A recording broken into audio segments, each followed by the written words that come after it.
What is going on, guys? In today's video I will show you the top 20 best builds in Diablo 4 Season 8. So in this guide I will give you a quick overview of each setup, then I will explain what skills and upgrades should you focus on. And if you're here to speedrun through the endgame, melt bosses in seconds, or just find a build that fits your playstyle, then I've got you covered, because we will look into the top 20 new meta builds, so you could pick and choose which build is right for you and much more.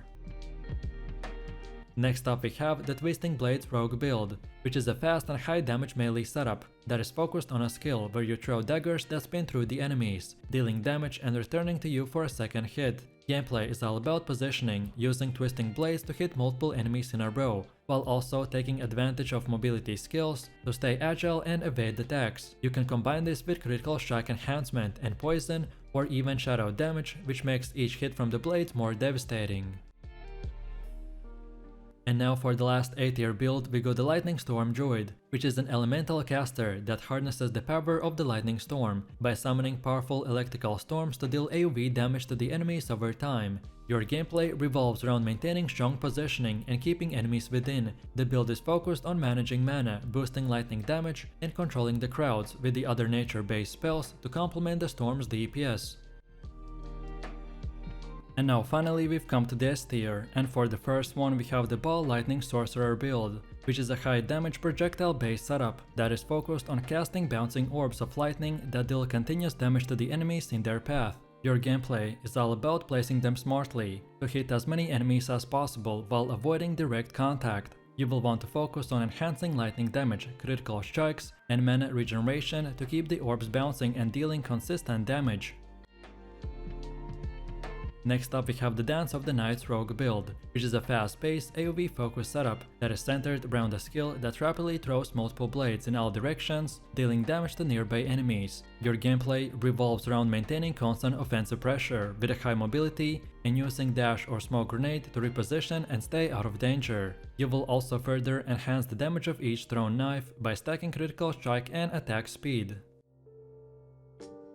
Then also we got the Lightning Spear Sorcerer build, which is a high intensity ranged guy that focuses on a powerful ability that hurls a spear of lightning, dealing very heavy damage to the enemies in its path. Gameplay is all about positioning and timing, as you aim to hit multiple enemies with each spear, while utilizing the synergies that increase lightning and critical damage. You will also focus on building mana regeneration and a cooldown reduction to keep your abilities flowing.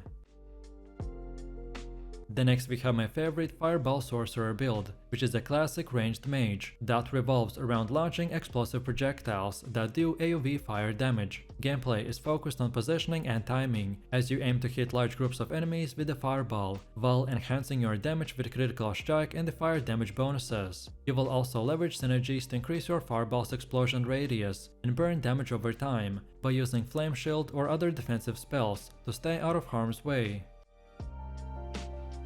Then for the S tier we have the Evade Eagle Spiritborn build that combines agility with the powerful spirit-based abilities that are centered around using Evade skill for quick evasive maneuvers, while benefiting from the Eagle Spiritborn enhancements. Gameplay revolves around staying mobile and using the Eagle Spirit to boost your offensive capabilities and provide aerial advantages in the battle. You will focus on weaving through the enemies, evading damage while dealing precise strikes, or even casting the elemental spells. Next we have the Quill Volley Spiritborn build, which revolves around using a skill that launches a barrage of quills to deal very high damage to the enemies. Our gameplay is focused on positioning and maintaining distance, firing quills and relying on the Spiritborn enhancement to boost the damage and survivability. You'll use shapeshifting to stay agile, often shifting into the werewolf for faster attacks and mobility, or perhaps the werebear for tanking and controlling enemies. The build puts emphasis on sustained range damage, allowing you to unleash powerful quill attacks while staying protective with defensive spirit buffs. Next up we are placing the Earthquake Barbarian, which is a heavy-hitting AoE focused build that uses the Earthquake to deal massive ground-shaking damage to the enemies in a wide AoE. This gameplay is all about building up the fury and unleashing Earthquake to crash multiple enemies at once, often using leap or charge to position yourself and getting close. The build excels in high damage bursts, where you can decimate entire groups of enemies with the powerful slams, which makes it perfect for players who enjoy tanky and explosive playstyle. Next we have the Whirlwind Barbarian build, which is a fast aggressive melee setup that is focused on the Whirlwind skill, allowing you to spin around the battlefield, dealing continuous damage to all the enemies and much more. Gameplay revolves around maintaining consistent mobility. And using spin to win, to clear large groups of enemies while generating the fury to fuel your attacks. The build focuses on stacking physical damage, attack speed and fury generation to keep the party spinning.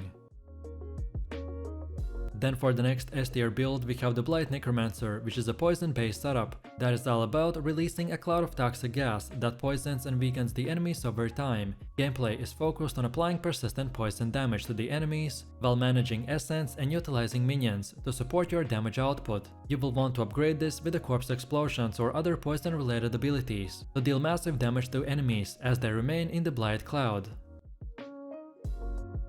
Next up we are placing the Ice Shard Sorcerer, which is a frost-based build that is focused on launching sharp ice projectiles that deal significant cold damage and can pierce through multiple enemies. Gameplay is all about positioning to maximize the number of enemies hit by the ice shards while stacking cold damage and critical strike bonuses. You will want to use Frost Nova and other freeze-related abilities to control crowds, freeze enemies in place, and deal bursts of damage with the ice elements.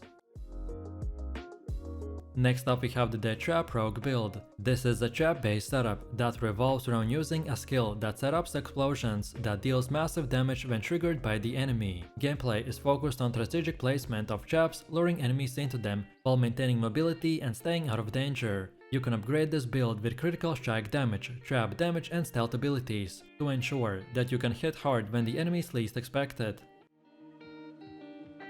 Next in the S tier we have the Crushing Hand Spiritborn build that is focused on using a massive hand to smash enemies with a devastating force. Gameplay revolves around leveraging the Spiritborn ability to enhance your damage and defensive capabilities, allowing you to deal significant damage while staying resilient. You will often shapeshift into the Werebear to tank damage and deal very heavy blows, or perhaps into the Werewolf to quickly close the distance and strike with incredible speed.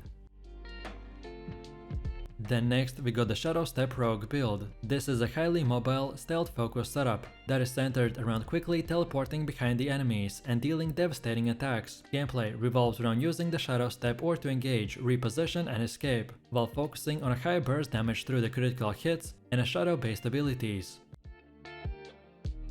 Next in the S tier we have the Cataclysm Druid build, which is a powerful elemental setup that summons a massive storm to deal catastrophic AoV damage to the enemies across an AoV. Gameplay revolves around positioning and timing as you aim to maximize the storm's damage potential while keeping the enemies within its reach. You want to combine this with the shape-shifting abilities, often using Werebear for tanking or the Werewolf for increased mobility and attack speed. Then for one of the last ones we got the Blood Surge Necromancer. This is a lifesteal build that causes enemies around you to explode in a burst of blood, dealing damage while healing you. Gameplay is all about managing essence and the life effectively, using Blood Surge to clear groups of enemies while also sustaining your own health. You can also further upgrade this with the minions to absorb damage and provide additional support. Next we got the Rupture Barbarian, which is a high damage burst focused build that revolves around dealing explosive damage to the enemies after building up your fury. Gameplay focuses on using Rupture at the right moment to maximize damage output, often following that up with the fury generation ability to keep the attacks flowing. You complement this with a tanky defensive skill such as the Fortify to soak up hits while staying in the thick of a combat. Next in the S tier we got the Rushing Claw Spiritborn build that is focused on charging into the enemies with a powerful claw strike, dealing significant damage while also closing the gap. Gameplay revolves around using the shape-shifting, particularly in werewolf form, to enhance your speed and offensive capabilities. You want to utilize mobility to get in and out of combat quickly, focusing on a hit-and-run tactics and applying pressure through the fast and powerful claw attacks.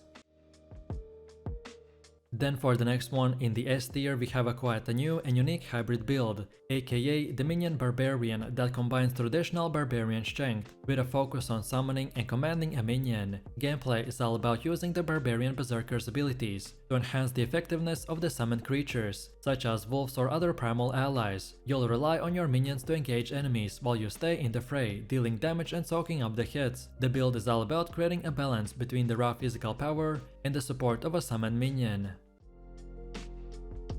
And now finally, for the last S tier build, we got the Blizzard Sorcerer. This is a cold based build that summons a powerful storm of the ice and snow to deal massive AoE damage to the enemies within its radius. Our gameplay is to position the Blizzard effectively to cover the large groups of enemies, while stacking cold damage, critical strikes and the freeze effects to enhance its power. This build excels at both sustained AoE and crowd control, and it's ideal for players who enjoy a slow and methodical playstyle, with a focus on freezing and obliterating enemies in split seconds.